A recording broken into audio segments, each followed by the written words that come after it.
सब आने की दिक्कत हो रही है के अंदर जो आपने जल के लिए जो कार्य किया है, इस विषय में हमारा जो सोच है वो कैसे आया, इस विषय में बताइए। मैंने शुरू में कहा कि मुझे प्रेरणा इस महाअभियान के लिए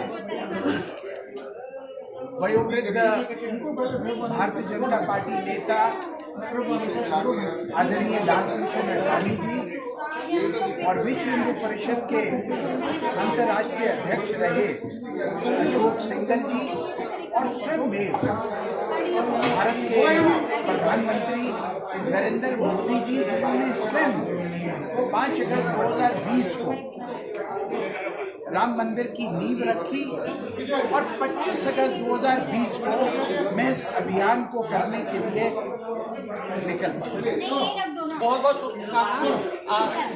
श्री राम जन्मभूमि मंदिर के लिए 115 देशों से जल लाकर एक महान का इतिहास है। मैं कहूँगा कि मेरे ख्याल से आज तक दुनिया में किसी ने ऐसा काम नहीं किया जो विजय टोली के द्वारा श्री राम जन्मभूमि मंदिर के लिए जल गर्भगृह के लिए जल मंगाकर जल अभिषेक श्री राम का किया जाएगा। ये एक दुनिया में एक नया आयाम है कि पूरी दुनिया के अंदर पहचान में कि वास्तव में जो हिंदुत्व का वास्तव में श्री राम की जो एक आस्था है, हिंदुओं का आस्था है, वो कैसा है पूरी दुनिया सारी इस हिसाब से भी हमारे महान ये कहते हैं। मैं न्यूज की तरफ से हेमंत अधिकारी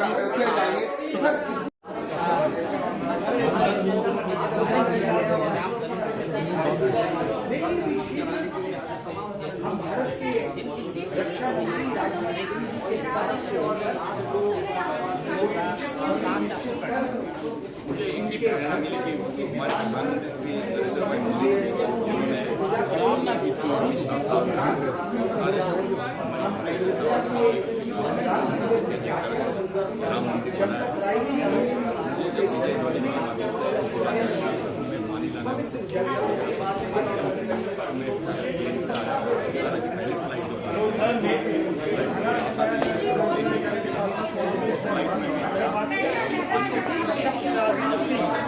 पूजा पाठ करा के तब अयोध्या के रवाना करेंगे और अयोध्या के रवाना करने के बाद ही तो वहाँ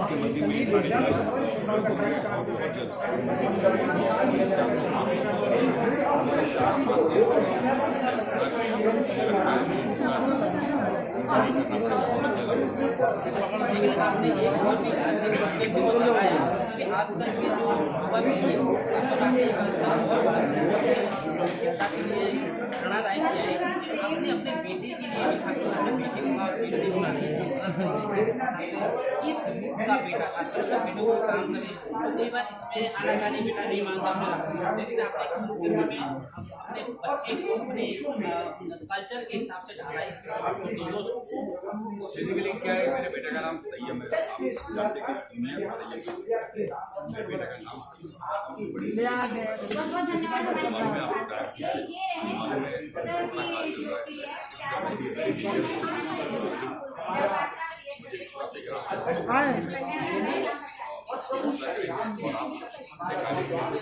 आपकी वजह से अच्छा हुआ, यादगिरी होती है, यादगिरी होती है और कोई बात नहीं।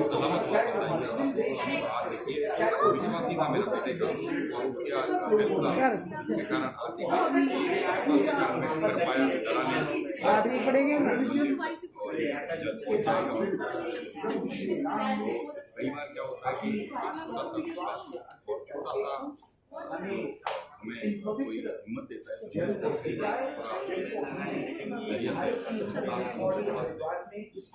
रामचंद्र भगवान जय श्री राम कहते हैं। बहुत बहुत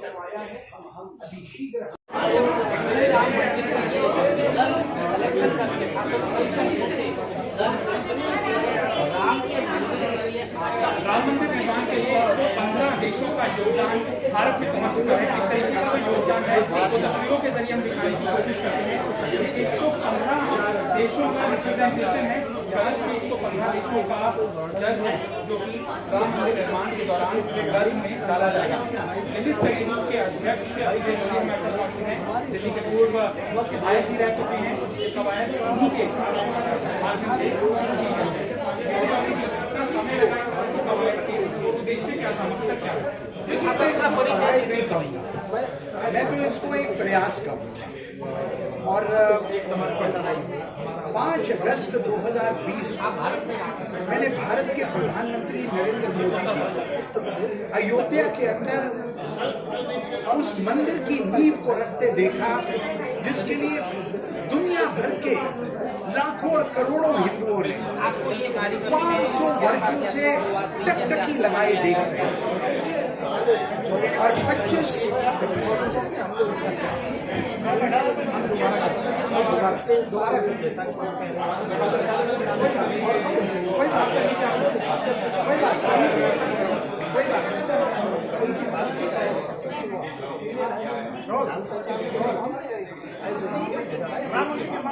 चल रहा है और इसलिए जल्द मंगाया गया है भारतीय जनता पार्टी के नेता हमारे मित्र श्री आशीष ब्रह्म भट्ट जी और यहाँ पर उपस्थित सारे मीडिया प्रेस के लोग और हमारे मेहमान सबको मैं सादर नमस्ते करता हूँ, प्रणाम करता हूँ। 1 साल पुरानी बात है, श्री विजय जौहरी जी का मेरे पास फोन आया कि हम सोच रहे हैं कि 30-35 कंट्रीज जहाँ पे ये पहले हमारे ओवरसीज के चीफ थे, मैं इनको विगत 8 सालों से जानता हूँ। इन्होंने हमारी कंट्री को विजिट किया और ये मॉस्को में और यूक्रेन में हमारी इनकी मुलाकात हुई और फिर वहाँ से हम इनकी गाड़ी में पीछे बैठे। इनके विचारों से, इनके बात से, इनके व्यवहार से वहाँ पे ओएफ बीजेपी की शाखा भी बनी और अभी भी है, लोग काम कर रहे हैं। ये 2013-14 इसके आसपास की बात है। और मैं ताज मोहम्मद, मेरा फार्मास्यूटिकल्स का छोटा मोटा सा बिजनेस है और मैं वहाँ पे अपनी इंडियन कम्युनिटी का प्रेसिडेंट भी हूँ। तो जो भी लोग हमारे भारत से आते हैं, चाहे वो पॉलिटिकल हो चाहे गवर्नमेंट के लोग हों, तो दूतावास के माध्यम से उनसे मुलाकात होती रहती है। तो उसी तरीके से जौहरी जी से भी हमारी इंडियन कम्युनिटी की मुलाकात हुई और उसके बाद हम इनकी बातों से, इनके विचारों से हमारी कम्युनिटी जो इंडियन कम्युनिटी है वहाँ पे उन लोगों को पसंद आया, तो उन लोगों ने फिर मेंबरशिप ली और वो बीजेपी वहाँ पे शुरू हो गई। तो अब हम मुद्दे की बात पे आते हैं। ये तो पुरानी बात थी। 1 साल पहले जौहरी जी का फोन आया तो इन्होंने कहा कि मैं सोच रहा हूँ जो हमने 65-67 कंट्रीज में अपनी बीजेपी की ब्रांच लॉन्च की है, तो कम से कम उन देशों से हम उन देशों की पवित्र नदियों का जल इकट्ठा करें और राम मंदिर के गर्भगृह में समर्पित करें। तो आप क्या बोलते हो? सर मैं क्या बोलूंगा, आप क्या चाहते हैं ये बताइए ना। यहाँ का जल चाहिए ना। अब इनके मन में क्या था कि मैं मुसलमान हूँ, अब ये मैं इसको बोलूंगा। तो मैंने इनको कहा सर 2019 में जब हमारा प्रवासी भारतीय बनारस में सम्मेलन हुआ था, 6,500 वहाँ पे सारे प्रवासी भारतीय आए थे, तो मैं भी आया था और आप भी आए थे। हम लोग वहाँ साथ में ही थे और हमारी उस समय की विदेश मंत्री स्वर्गीय श्री सुषमा स्वराज जी, तो उन्होंने जब वो तजिकिस्तान, उज्बेकिस्तान, ये इंडिया के लिए बड़ी स्ट्रेटेजिक कंट्रीज हैं ये और बड़ी इंपॉर्टेंट है, क्योंकि तजिकिस्तान में हमारा इंडियन एयरबेस भी है। सारी दुनिया में भारत का सिर्फ एक जगह एयरबेस है, वो है तजिकिस्तान। तो इसलिए वहाँ पे प्रधानमंत्री का, राष्ट्रपति का, सारे मिनिस्टर्स की विजिट रहती है। अभी हमारे राजनाथ सिंह जी भी पिछले महीने गए थे। तो सुषमा जी ने वादा किया था कि मैं इस बार जो प्रवासी भारतीय में आएगा और मैं उसको एक टिकट पे 2 फिल्म दिखवाऊंगी। तो प्रवासी भारतीय में आएंगे, एक टिकट पे 2 फिल्म क्या होगी? फिर उसके एक हफ्ते बाद हम लोगों को ईमेल आया मिनिस्ट्री ऑफ एक्सटर्नल अफेयर्स कि जो प्रवासी भारतीय में आएगा, प्रवासी भारतीय इस बार बनारस में होगा और उसके बाद हम उसको बनारस के सारे घाटों का दर्शन कराकर जो हमारी भारतीय संस्कृति है उसको विदेशों में फैलाने के बाद, हालांकि है तो सारे भारतीय, पर फिर भी एक रिन्यूअल होना चाहिए ना। कोई 10 साल से नहीं आया, कोई 20 साल से नहीं आया, कोई 5 साल से नहीं आया।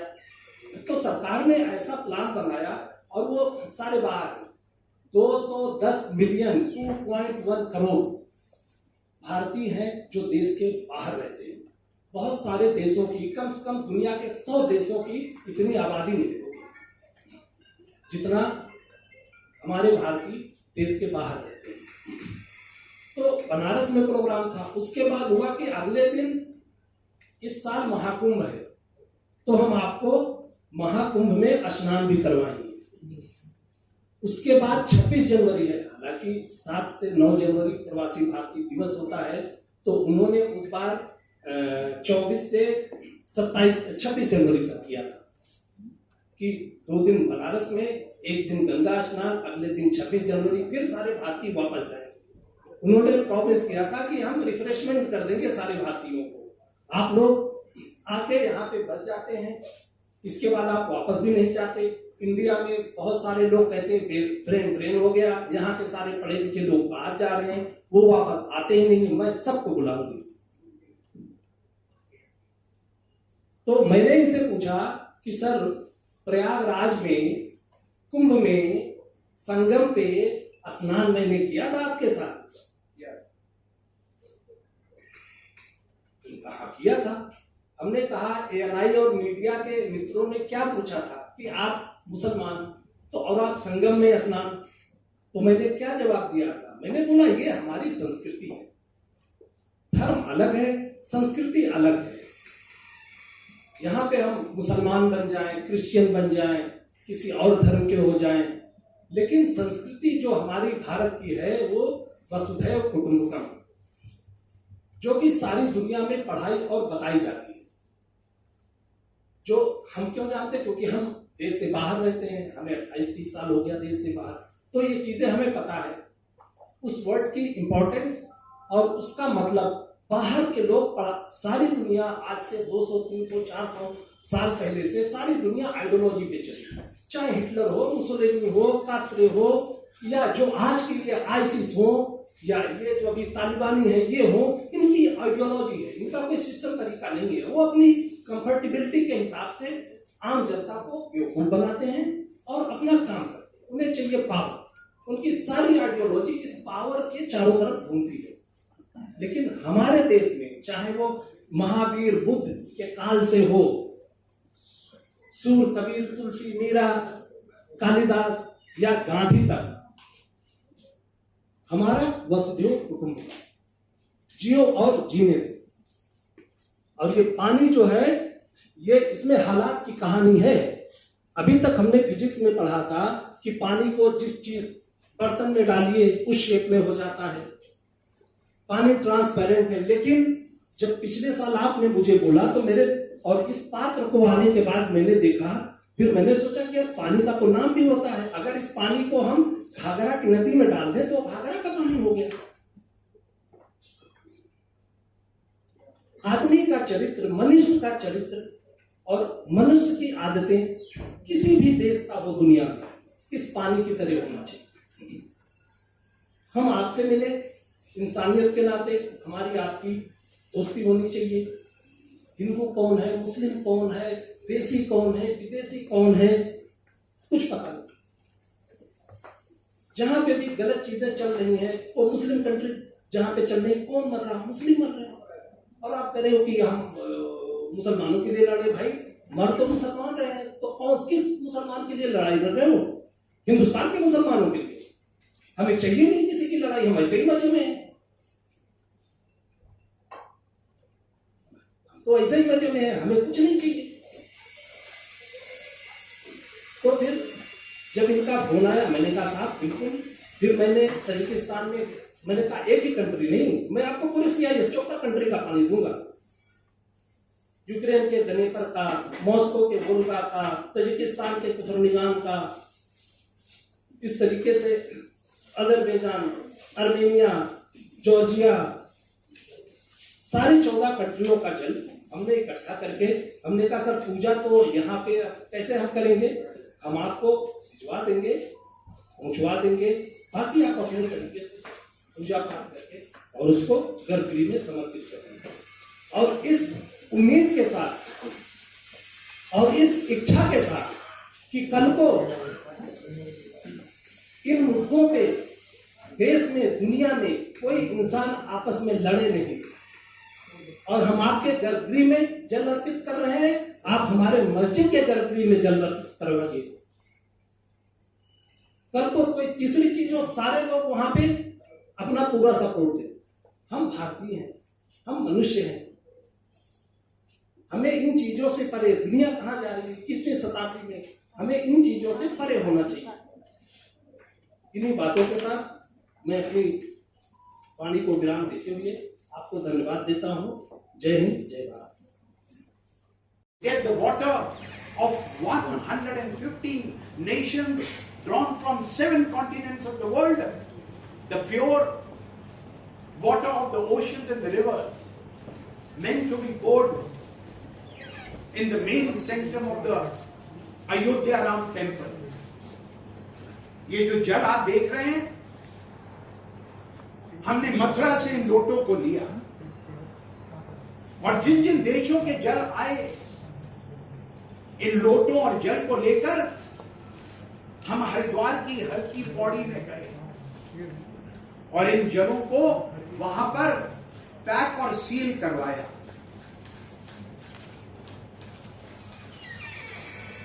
पाकिस्तान का जल भी, चाइना का जल भी है, बांग्लादेश का जल भी है, श्रीलंका का जल भी है, कंबोडिया का जल भी है, मॉरिशस का जल भी है, साउथ अफ्रीका का जल भी है, मुस्लिम देश कहलाए जाने वाला सऊदी अरेबिया का जल भी है, नॉर्थ पोल के पास आइसलैंड का जल भी है।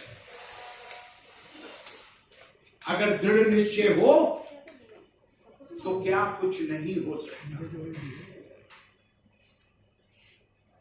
कोरोना पैंडेमिक हमारी दृढ़ इच्छा शक्ति को डिगा नहीं सका, and I am very happy the team work of the daily study group. Pawan Monga बैठे हैं यहां पर, मेरे बहुत से मित्र सहयोगी यहां पर हैं, मैं जिनका नाम ले सका और नहीं ले सका, but this has been a team work, a hard work. हमने 25 अगस्त 2020 को यह अभियान शुरू किया था, और जैसा कि मैंने शुरू में कहा, मुझे प्रेरणा मिली अपने 3 बड़े नेताओं से, लाल कृष्ण आडवाणी जी, स्वर्गीय अशोक सिंघल जी और स्वयं प्रधानमंत्री नरेंद्र मोदी जी। अयोध्या का भव्य राम मंदिर बने, और आज के कार्यक्रम के बाद विधिवत रूप से भारत के रक्षा मंत्री राजनाथ सिंह जी ने हमें उनके सानिध्य में, उनके निवास पर कोरोना काल की मर्यादाओं का पालन करते हुए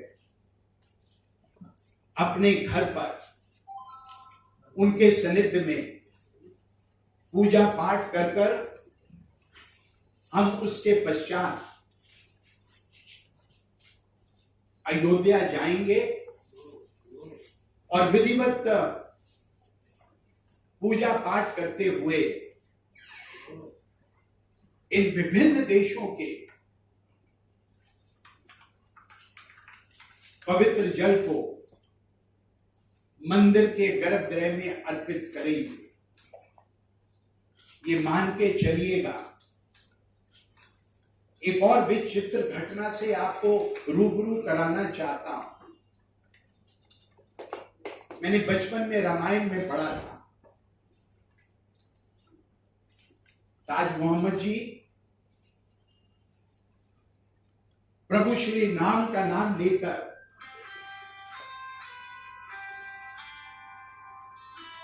हनुमान जी की सेना के वानरों ने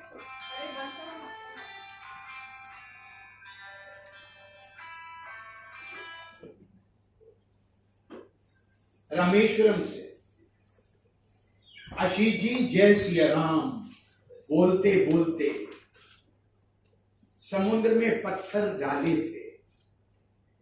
रामेश्वरम से श्रीलंका तक राम सेतु बन गया।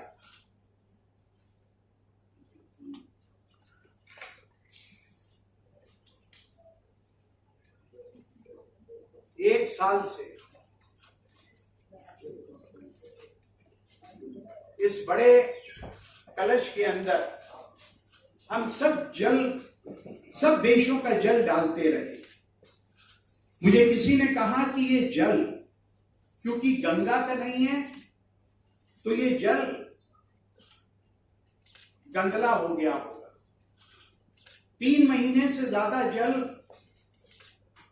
नहीं रहता है साहब।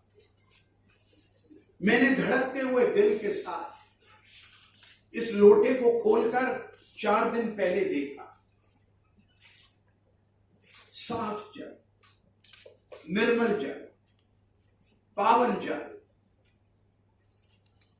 अपने संगम विहार के दिल्ली की सबसे पिछड़ी हुई बस्ती के अंदर मैंने भगवान श्री राम के इस चमत्कार को स्वयं देखा है। आप भी देखकर जाइएगा। मैं इसको खोलूंगा, जाने से पहले इसके दर्शन करके जाइए। ये आपको इसलिए दिखा रहा हूं, आज के इस भौतिकवादी युग के अंदर बहुत सी चीजों के अंदर हमारा विश्वास नहीं होगा, लेकिन अगर आप विश्वास रखेंगे, ये अमेरिका से लोगों ने 14 नदियों का पानी भरकर भेजा था। पहले स्कॉटलैंड से आशीष जी लाए, दूसरे प्रेषक के रूप में ताज मोहम्मद जी ने तजाकिस्तान का भेजा। उसके बाद अमेरिका से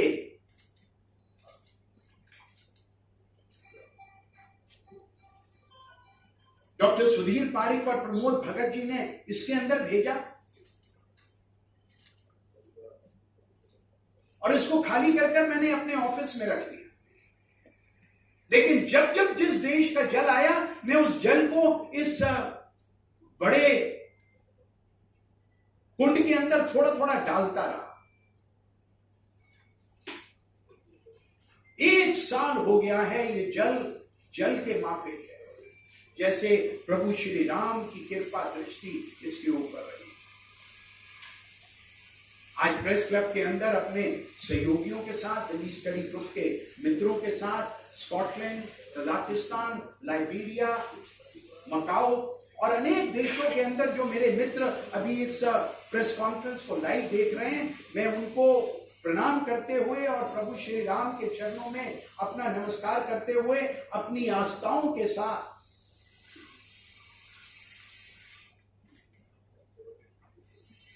और इस प्रकल्प के अंदर जो 1 वर्ष पूर्व हमने शुरुआत करी, मुझे बहुत खुशी है। मेरे जीवन में अनेक घटनाक्रम सुख के, शांति के, पॉजिटिविटी के आए हैं और मेरी आशा है मेरे और मित्र भी अगर ऐसे पॉजिटिव परस्यूट्स के अंदर अगर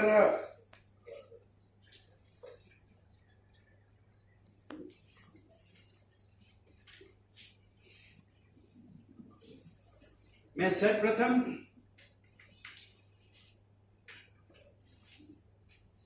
ताज मोहम्मद जी को 2 शब्द कहने के लिए प्रार्थना करता हूं। तजाकिस्तान से वहां के प्रमुख